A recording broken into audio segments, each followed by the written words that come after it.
Kumusta po? Ako po si Dr. Ricardo Reyes, isang doktor na dalubhasa sa kalusugan ng mga kalalakihan sa kanilang pagtanda.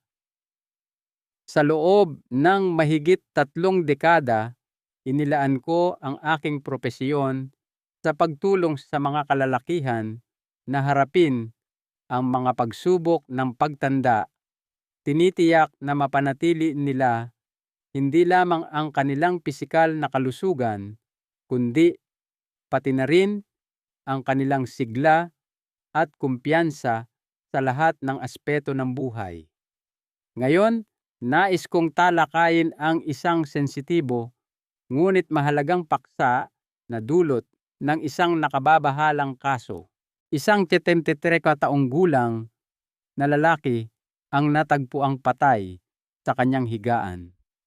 Ang sanhi ay hindi atake sa puso, hindi stroke, kundi isang bagay na mas hindi inaasahan, isang sesyon ng pagmamasturbasyon sa umaga na naging trahedya. Ang kanyang katawan ay bumigay lamang sa sandali na dapat ay ginhawa. Hindi ito isang hiwalay na insidente, isa itong matinding babala. Paano kung ang isang bagay na simple at natural tulad ng pagmamasturbasyon sa umaga, kapag ginawa ng mali, ay dahan-dahang nagpapahina sa iyong puso, sa iyong prostate, o maging sa iyong kakayahang makaramdam ng saya. Sa talakayang ito, ibubunyag ko ang 7 mapanganib na pagkakamali na karaniwang ginagawa ng mga matatandang lalaki habang nagmamasturbasyon sa umaga, at higit sa lahat, kung paano mo ito maiiwasan upang protektahan ang iyong kalusugan at sigla. Ang pagkakamali bilang 4 ay isa na halos ginagawa ng bawat lalaki at maaari itong tahimik na nagpapahina ng iyong lakas araw-araw.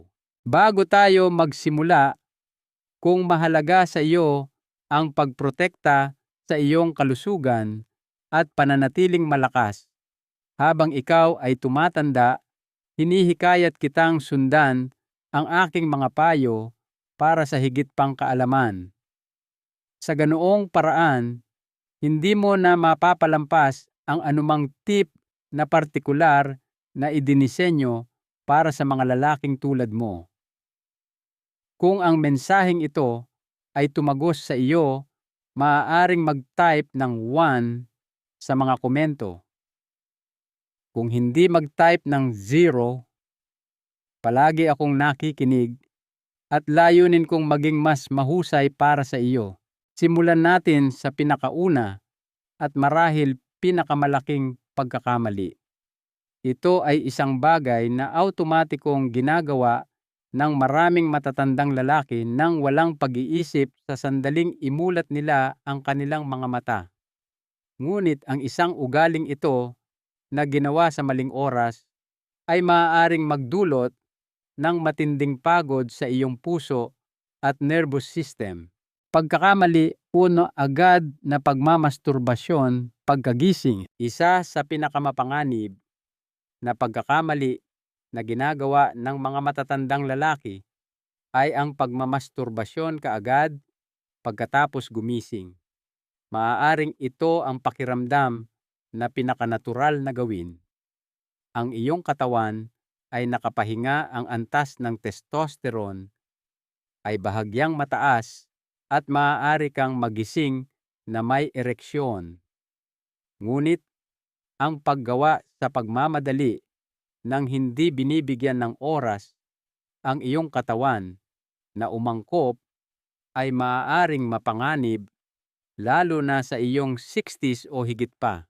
Kapag natutulog ka, bumababa ang iyong tibok ng puso at presyon ng dugo. Pagkagising, kailangan ng iyong katawan ng oras upang lumipat pabalik sa isang ganap na gising, aktibong estado. Ang pagtalon sa sexual na pampasigla, bago matapos ang prosesong ito ay maaaring magdulot ng biglaang pagtaas ng tibok ng puso at presyon ng dugo na naglalagay ng hindi kinakailangang pagod sa iyong cardiovascular system. Para sa ilang kalalakihan, ang biglaang pagbabago na ito ay humantong sa pagkahilo paninikip ng dibdib at sa bihirang ngunit totoong kaso mga pangyayari sa puso. Bukod sa puso, meron ding nervous system na dapat isaalang-alang. Ang pagmamasturbasyon sa umaga ng masyadong maaga pagkatapos gumising ay maaaring magdulot ng mabilis na sobrang dami ng dopamine na susundan ng pagbagsak na nagiiwan sa iyo ng pakiramdam na pagod, walang emosyon, o walang motibasyon sa natitirang bahagi ng araw. Kung ano ang dapat ay isang kasiyasya, nagpapalakas na simula ay nagiging isang tahimik na pagpapahina ng enerhiya. Kung ikaw ay higit sa iswento, ang simpleng katotohanan ay ito. Mas sensitibo ang iyong katawan sa biglaang pagbabago. Kung ano ang nakayanan ng iyong katawan sa edad na 30, maaaring hindi na nito kayanin ng walang epekto. Kaya't mariin kong pinapayuhan ang mga kalalakihan na bigyan ang kanilang sarili ng hindi bababa sa 20 hanggang 30 minuto pagkatapos gumising. Uminom ng tubig, gumalaw ng kaunti, hayaang maging matatag ang iyong presyon ng dugo. Pagkatapos, kung pipiliin mong makibahagi sa sexual na aktibidad, ang iyong katawan ay magiging mas handa upang hawakan ito ng ligtas. Maaaring mukhang hindi mapanganib, ngunit ang ugaling ito na ginawa sa maling oras ay maaaring tahimik na magpahina sa iyong tibay, kalusugan ng puso, at emosyonal na balanse sa paglipas ng panahon.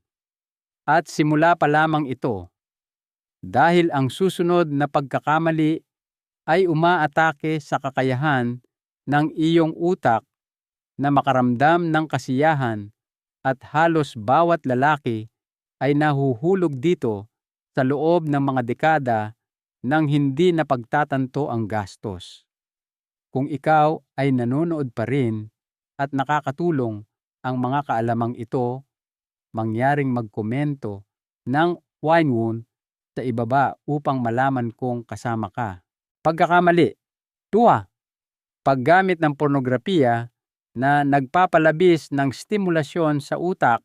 Ang pangalawang pagkakamali ay isa na naging halos automatiko para sa maraming kalalakihan, lalo na sa privacy ng umaga, ang paggamit ng pornografiya, partikular ang high stimulation, mabilis na takbo, digitally enhanced na pornografiya upang pasiglahin ang paggising.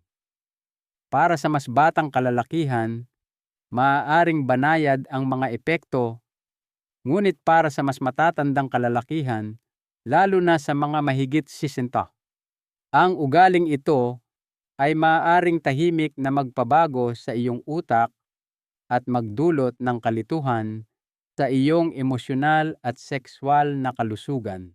Kapag nanonood ka ng matinding pornografiya, ang iyong utak ay binaha ng hindi natural na antas ng dopamine, ang kemikal na konektado sa motibasyon, kasiyahan at pagnanasa. Ang problema ay ang iyong utak ay hindi idinisenyo upang hawakan ang gayong dami ng estimulasyon sa maikling panahon. Sa paglipas ng panahon, nagsisimula itong mawalan ng pakiramdam. Kung mas marami kang kinakain, mas kaunti ang nararamdaman mo. Ang dating nagpapasigla sa iyo ay hindi na, at mas masahol pa, maaari nitong bawasan ang iyong kakayahang maging gising sa isang tunay na kasosyo sa totoong buhay sa ilalim ng tunay na emosyonal na koneksyon. Ito ay lumilikha ng isang mapanganib na siklo. Kailangan mo ng mas matinding nilalaman para lang makaramdam ng isang bagay. Nagiging disconnected ka sa sarili mong katawan, sa sarili mong emosyon, at sa mga taong nagmamalasakit sa iyo. Hindi lang nito sinasaktan ang iyong performance, sinasaktan nito ang iyong kumpiyansa, ang iyong pagiging malapit, at ang iyong kakayahang mag-enjoy sa buhay sa kasalukuyan. Ilang kalalakihan ang naglalarawan nito bilang pakiramdam na walang emosyon, malabo, o maging nalulumbay sa kalagitnaan ng araw at wala silang ideya na nagsimula ito sa kanilang pinanood noong umaga. Para sa mga kalalakihan sa kanilang mga huling taon, ang kakayahan ng utak na bumawi mula sa overstimulation ay bumabagal. Hindi mo kayang paglaruan ang iyong dopamine. Ang pinsala ay maaaring pangmatagalan. Kaya't hinihikayat kitang isaalang-alang ang paglayo sa screen, gumamit ng memorya, imahinasyon o paghawak. Makipag-ugnayan muli sa sensual tao na bahagi ng karanasan. Magpapasalamat sa iyo ang iyong utak at ang iyong sarili sa hinaharap. At kung sa tingin mo ay mapanganib ang overstimulating ng iyong utak, hintayin mong marinig kung ano ang mangyayari kapag pisikal mong pinagod ang iyong katawan sa panahon ng climax.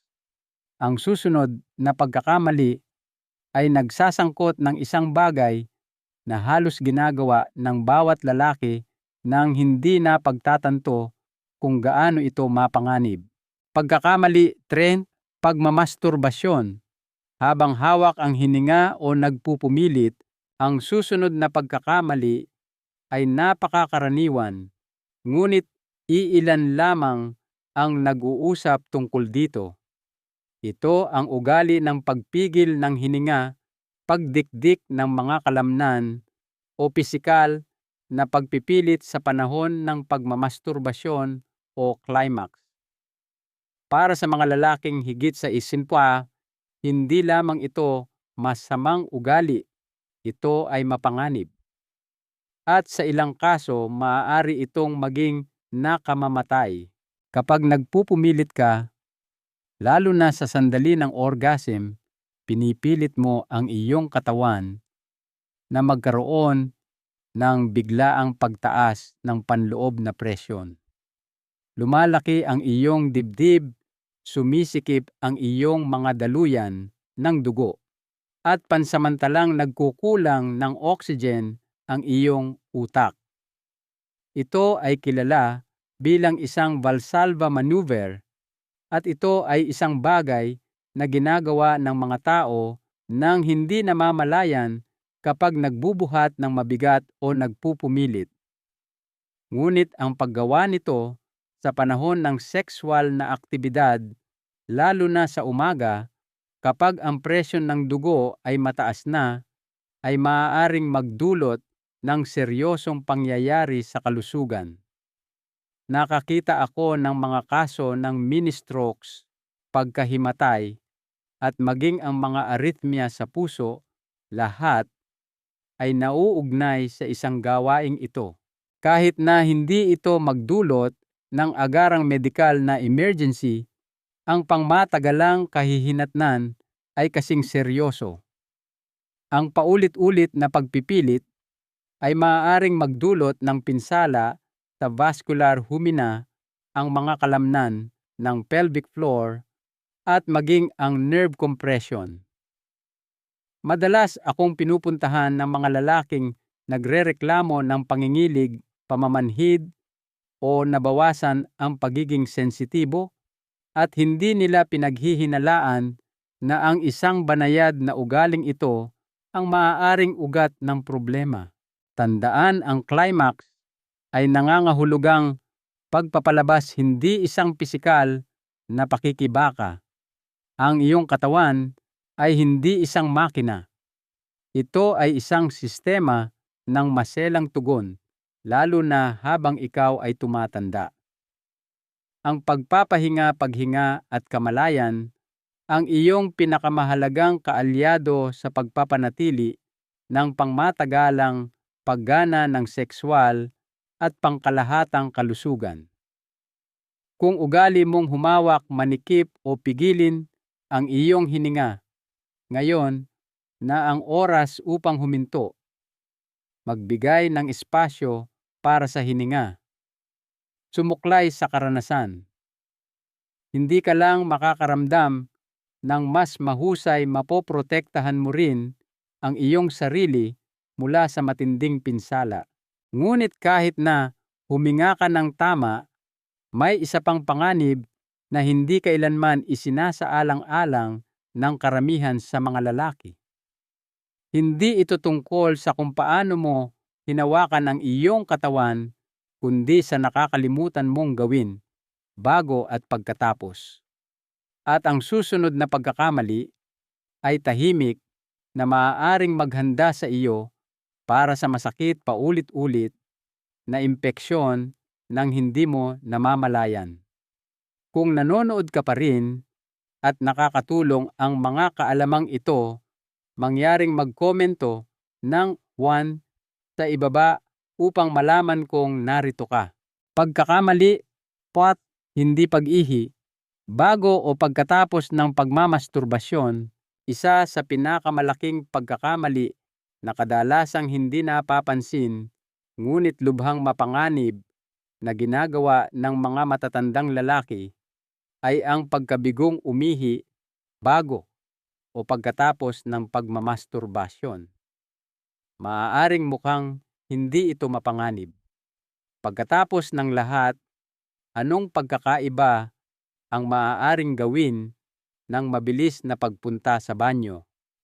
Ngunit sa totoo lang, ang maliit na ugaling ito ay may malaking papel sa pagprotekta sa iyong urinary tract, sa iyong prostate, at sa iyong pangkalahatang sekswal na kalusugan, lalo na habang ikaw ay tumatanda. Kapag nilaktawan mo ang pag-ihi bago magmasturbasyon, hinahayaan mong manatili ang konsentradong ihi mula sa magdamag sa pantog, habang ang katawan ay nakakaranas ng pagtaas ng presyon at stimulasyon. Para sa mga matatandang lalaki na may kahit kaunting paglaki ng prostate, ito ay maaaring humantong sa hindi kumpletong pag-alis ng ihi, sa pantog, iritasyon ng urethra, at sa ilang kaso isang masakit na pagbara ng likido. Sa kabilang banda, ang pagkabigong umihi pagkatapos ay nagiiwan ng naiwang similya at bakterya sa urethral tract na lumilikha ng perpektong lugar para sa pagdami ng impeksyon. Marami na akong ginamot na matatandang lalaki na nagdurusa sa talamak na urinary tract infections, hindi maipaliwanag na sensasyon ng pagkasunog o presyon sa ibabang bahagi ng tiyan. Marami sa kanila ang hindi alam na ang hindi lamang pag-ihi sa paligid ng kanilang sekswal na rutina ay maaaring ang nakatagong dahilan.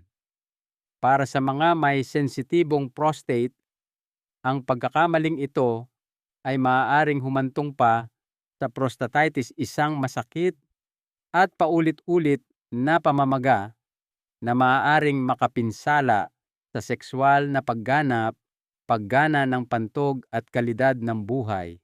Ang pag-ihi bago makakatulong na linisin ang urethra at bawasan ang presyon.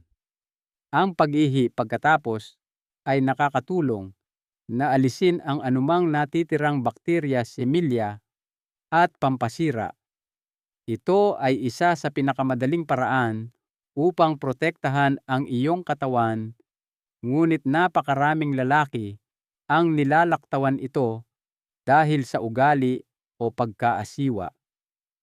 Kung seryoso ka sa pagtanda ng maayos at pag-iwas sa hindi kinakailangang sakit o medikal na komplikasyon, gawing hindi mapag-aalinlanganan ang hakbang na ito.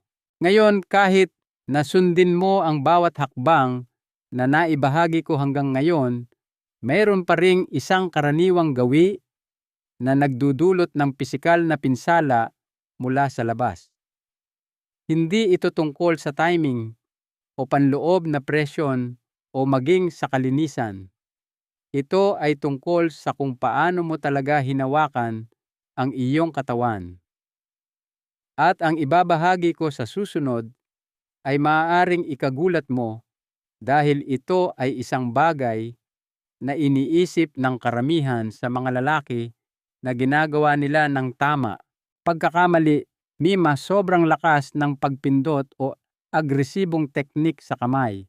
Ang susunod na pagkakamali ay isa sa pinakamakapinsala sa pisikal at sa kasamaang palad. Ito rin ang isa sa pinakakaraniwan. Maraming matatandang lalaki nang hindi nila nalalaman ay naglalagay ng labis na presyon o gumagamit ng sobrang agresibong teknik sa kamay kapag nagmamasturbasyon. Sa paglipas ng mga taon ito ay nagiging ugali isang paraan upang makabawi sa nabawasang sensitivity o mas mabagal na paggising. Ngunit narito ang totoo, ang nararamdaman na kinakailangan sa sandaling iyon ay maaaring tahimik na nakakasira sa iyong pinakamalambot na tissue.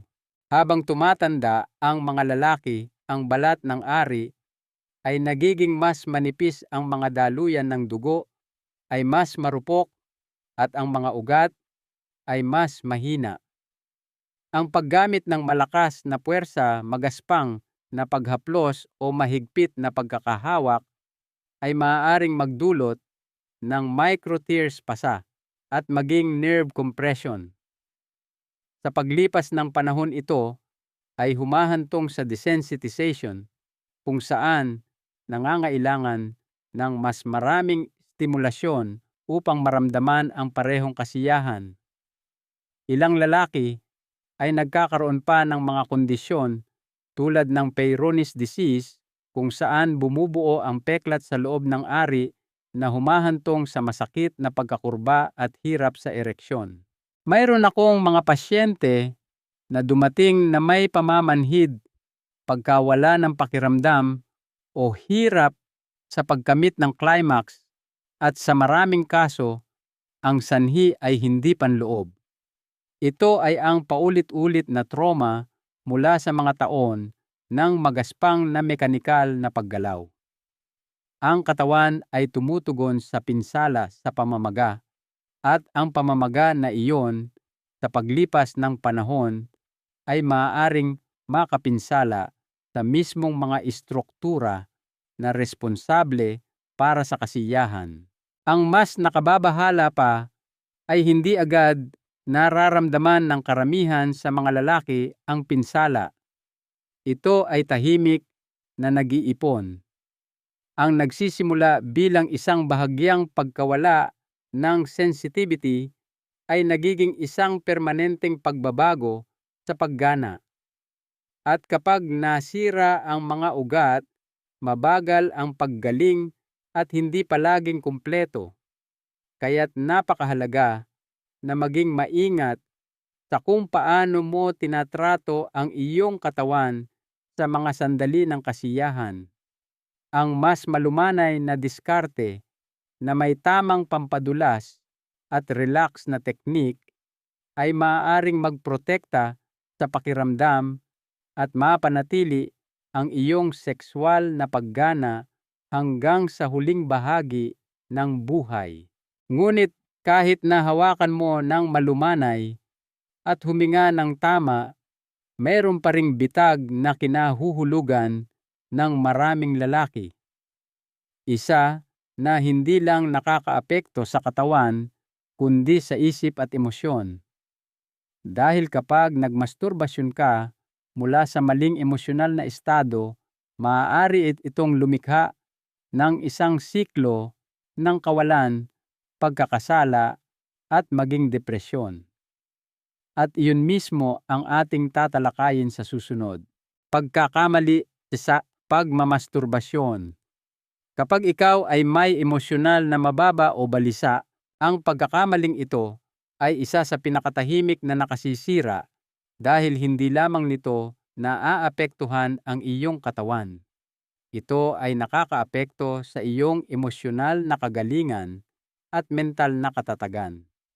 Ang pagmamasturbasyon, kapag ikaw ay nakakaramdam ng emosyonal na mababa, malungkot, stressed o balisa, ay maaaring mukhang mabilis na paraan upang gumaling, ngunit madalas itong may kabaligtarang epekto, lalo na para sa mga kalalakihan na higit sa 16 ta. Sa yugtong ito ng buhay, ang emosyonal na regulasyon at mental na pagiging matatag ay malalim na nakaugnay sa balanse ng iyong hormon, sa iyong nervous system at sa iyong layunin. Kapag ginagamit mo ang pagmamasturbasyon bilang isang anyo ng pagtakas sa halip na koneksyon o pagpapahayag, maaari mong hindi sinasadya na lumikha ng isang siklo ng emosyonal na pagkaubos. Maraming kalalakihan ang lumalapit sa akin na naglalarawan kung paano sila nakakaramdam ng mabuti sandali pagkatapos ng climax, ngunit pagkatapos ay binabalaan ng alon ng pagod, kalungkutan o pagkakasala. Ito ay dahil ang reward system ng utak ay stimulated ng walang makabuluhang konteksto ng emosyon. Nakakakuha ka ng maikling pagtaas ng dopamine at oxytocin, ngunit walang tunay na pagiging malapit, walang koneksyon, at walang mas malalim na kasiyahan. Sa paglipas ng panahon, ang pattern na ito ay nagtuturo sa utak na iugnay ang kasiyahan sa paghihiwalay. Ito ay humahantong sa emosyonal na pagiging walang pakiramdam, nabawasan ang motibasyon, at sa ilang kaso mga sintomas na katulad ng clinical na depression. Ang nagpapalabas dito ng partikular na mapanganib ay ang pagiging banayad nito. Maaari mong isipin na nagkakaroon ka lang ng isang mabagal na araw, ngunit sa katotohanan nauubos mo ang iyong emosyonal na reserba nang hindi pinupunan ang mga ito. At sa mga mas matatandang lalaki, ang emosyonal na pagkaubos na iyon ay maaaring kumalat sa bawat bahagi ng buhay, mga relasyon, antas ng enerhiya, at maging ang iyong kalooban na manatiling aktibo at abala. Ang kasiyahan ay dapat magmula sa isang lugar ng kapayapaan, pasasalamat, at presensya, hindi mula sa stress, pagkabagot o kalungkutan. Kung makikita mo ang iyong sarili na naghahanap ng kalayaan, kapag ikaw ay walang emosyonal na balanse, magpahinga. Maglakad, huminga, kumonekta sa isang tao. Ang iyong emosyonal na kalusugan ay kasing halaga ng iyong pisikal na lakas. At gayunpaman, kahit na ikaw ay emotionally grounded, maingat sa teknik at maingat sa iyong timing, mayroon pa ring isang pagkakamali na madalas na hindi napapansin. Hindi ito tungkol sa kung ano ang nararamdaman mo, kundi sa mga signal na sinusubukan mong ipadala ng iyong katawan at kung ano ang mangyayari kapag hindi mo pinansin ang mga ito. Pagkakamali ito, pagsasawalang bahala sa mensahe ng iyong katawan. Ang huling pagkakamali ay maaaring ang pinakamapanganib sa lahat dahil hindi ito tungkol sa kung ano ang iyong ginagawa, kundi sa kung ano ang pinipili mong balewalain. Napakaraming matatandang lalaki ang nagwawalang bahala sa mga maagang babala na sinusubukan ipadala ng kanilang katawan, pamamanhid mahina o naantalang orgasm sensasyon ng pagkasunog sa pag-ihi, bahagyang kirot sa singit o pakiramdam ng presyon na hindi pa naroroon dati. Ang mga sintomas na ito ay tahimik na binabalewala bilang tumatanda na lang. Ngunit hindi lang ito tanda ng pagtanda. Ito ay mga mensahe.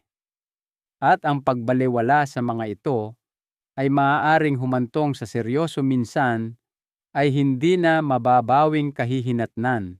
Ang iyong katawan ay nagsasalita sa mga banayad na paraan.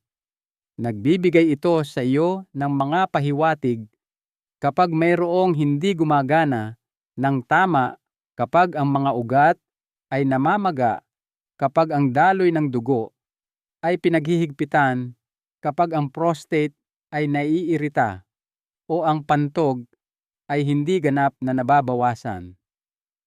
Ang pagmamasturbasyon ay maaaring magbunyag ng mga isyung ito ng maaga, ngunit kung ikaw lamang ang nakikinig.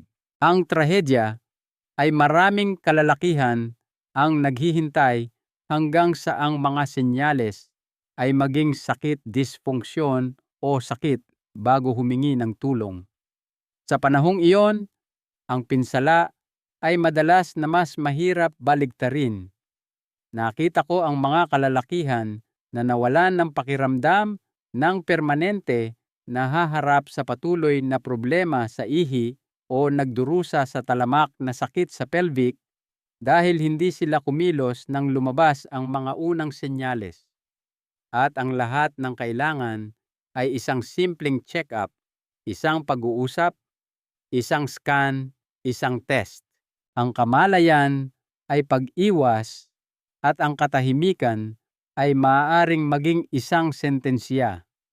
May utang ka sa iyong sarili na makinig hindi lamang sa iyong mga iniisip, kundi sa mga tahimik na senyales ng iyong katawan.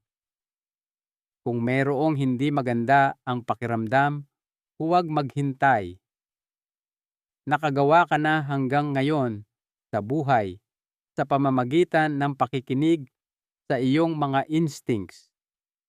Huwag hayaang pigilan ka ng pagkapahiya o pagmamataas sa pagprotekta sa mga darating na taon. Ngayon, kung ang 7 pagkakamaling ito ay nakapagbukas ng iyong mga mata, kahit kaunti lamang, manatili ka sa akin, dahil ang konklusyon na ating mararating ay higit pa sa isang buod. Ito ay isang panawagan para sa pagkilos. Ipapakita ko sa iyo kung paano gamitin ang mga araling ito at gawin itong lakas, enerhiya at kalinawan. Hindi balang araw, kundi simula ngayon. Konklusyon: kung nakarating ka na sa puntong ito, nais kong pasalamatan ka hindi lamang sa pakikinig, kundi sa pagmamalasakit upang tingnan ng mas malapitan ang isang bagay na karaniwang hindi pinag-uusapan ng karamihan sa mga lalaki. Ang totoo, ang pagmamasturbasyon mismo ay hindi ang kaaway. Ito ay natural. Ito ay malusog. At kapag ginawa ng maingat, maaari pa nitong suportahan ang iyong sigla habang ikaw ay tumatanda. Ngunit ang 7 pagkakamaling ito na tinalakay natin ito ay tahimik, hindi halata, ngunit lubhang mapanganib kapag paulit-ulit na ginagawa sa paglipas ng panahon. Nagtrabaho ako sa mga kalalakihan sa loob ng mahigit 3 dekada. At masasabi ko sa iyo, ito karamihan sa mga hamon na nakikita ko sa aking klinika ay hindi nagmula sa malaking trauma o biglaang sakit. Nagmula ang mga ito sa maliliit na ugali, mga sintomas na binabaliwala at banayad na kawalan ng balanse na pinayagan lumaki, pagpipilit sa panahon ng climax, pagmamadali sa pampasigla, sa sandaling magising, pag-asa sa agresibong teknik, pagbalewala sa emosyonal na estado, pagpapalabis ng stimulasyon sa iyong utak, paglaktaw sa simpleng hakbang tulad ng pag-ihi bago o pagkatapos. Ang bawat isa sa mga ito ay nagdaragdag dahan-dahan tahimik hanggang sa ang katawan ay nagsisimulang bumigay sa mga paraan na tila biglaan ngunit matagal nang nagbubuod sa loob ng maraming taon. Ang pag-uusap na ito ay hindi tungkol sa kahihiyan. Ito ay tungkol sa kamalayan. Ito ay tungkol sa pagkakaroon ng mas mahusay na kaalaman upang makagawa ka ng mas mahusay. Karapat-dapat kang tumanda ng may lakas, may kalinawan, may kumpiyansa. Karapat-dapat ka sa kasiyahan na nagpapalakas, hindi nagpapahina. Koneksyon na totoo, hindi virtual. Kalusugan na sumusuporta sa buhay na nais mo pa ring mabuhay. Kung meron kang narinig ngayon na tumagos sa iyo, huwag lang makinig. Gumawa ng isang hakbang, gumawa ng isang pagbabago, pagkatapos ay isa pa. Dahil ang tunay na pagbabago ay hindi nagmumula sa malalaking pagtalon. Ito ay nagmumula sa tahimik na pagpili na ginagawa ng tuloy-tuloy. Nakayanan mo ang pinakamahalagang bahagi, ngunit ang iyong paglalakbay tungo sa mas mahusay na kalusugan ay hindi humihinto dito. Sa isang susunod na talakayan, ibabahagi ko ang eksaktong routine sa umaga na inirerekomenda ko sa aking mga matatandang pasyenteng lalaki, isang simple ngunit makapangyarihang hanay ng mga hakbang upang suportahan ang iyong puso, mga hormon at sigla araw-araw. Ang iyong susunod na kabanata ay maaaring ang iyong pinakamalakas pa. Sabay nating lakarin ito. Bago tayo magtapos, hayaan mong ibahagi ko ang isang mahalagang aral sa buhay na higit pa sa mga tiyak na paksa ngayon. Ang iyong katawan, ang iyong pinakamatapat na tagapagbalita at ang proactive na atensyon ang iyong pinakadakilang kaalyado. Sa aking mga taon sa medisina, nakita ko na ang mga individual na nagtatagumpay sa kanilang mga huling taon ay ang mga natutong makinig sa mga banayad na bulong ng kanilang katawan bago pa ito maging sigaw. Hindi nila binabalewala ang mga discomforts bilang hindi maiiwasang palatandaan ng pagtanda, kundi bilang mga paanyaya upang maunawaan at ayusin.